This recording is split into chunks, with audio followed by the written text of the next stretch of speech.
భారతదేశం అభివృద్ధి చెందుతున్న దేశంగానే పిలవాలా, అభివృద్ధి చెందిన దేశమని ఎప్పుడు పిలవాలి సార్ అన్నటువంటిది కూడా అడుగుతూ ఉన్నారు. మరి ఇంత పెద్ద భారత రాజ్యాంగం ఉన్నప్పుడు మన భారతదేశం ఎందుకు అభివృద్ధి చెందిన దేశంగా మారి ఇతర దేశాలతో ఎందుకు పోటీ పడలేకపోతుంది అన్నటువంటిది మీ ఆవేదన అర్థం చేసుకోవాల్సిందే. కానీ ఇక్కడ మనం గమనించాల్సింది ఏంటంటే, ఎప్పుడు కూడా అంబేద్కర్ గారు చెప్పారు, రాజ్యాంగం అన్నటువంటిది చాలా మంచిది.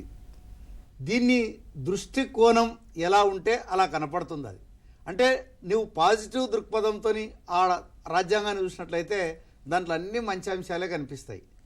నీ మనసులో నీ మైండ్లో నెగటివ్ దృక్పథం ఉన్నప్పుడు కొన్ని మనకి ఒక్కరంగా కూడా కనిపించవచ్చు. మరి అభివృద్ధి విషయంలో తీసుకున్నట్లయితే ఇది మనము దేశం తీసుకునేటువంటి నిర్ణయాల మీద ఆధారపడి ఉంది. రెండవది ఏంటంటే, మనం ప్రధానంగా గమనించాల్సింది ఏంటంటే, ఈ భారతదేశం ఒక 200 సంవత్సరాలు మొత్తం అన్నీ కూడా దోచుకోబడినాయి. వనరులన్నీ కూడా భారతదేశం నుంచి తీసుకొని వెళ్ళడం అన్నటువంటి జరిగింది. కాబట్టి ఇప్పటికైనా మనం ఈరోజు ప్రపంచంలోనే ఒక 5వ ఆర్థిక శక్తిగా మనం ఎదుగుతున్నాం. మరి ఖచ్చితంగా బాబు, నువ్వు అనుకున్నట్టే త్వరలోనే భవిష్యత్తులో మన దేశం కూడా అభివృద్ధి చెందిన దేశంగా అవుతుందని మీతో పాటు నేను కూడా కోరుకుంటున్నా బాబు. Thank you.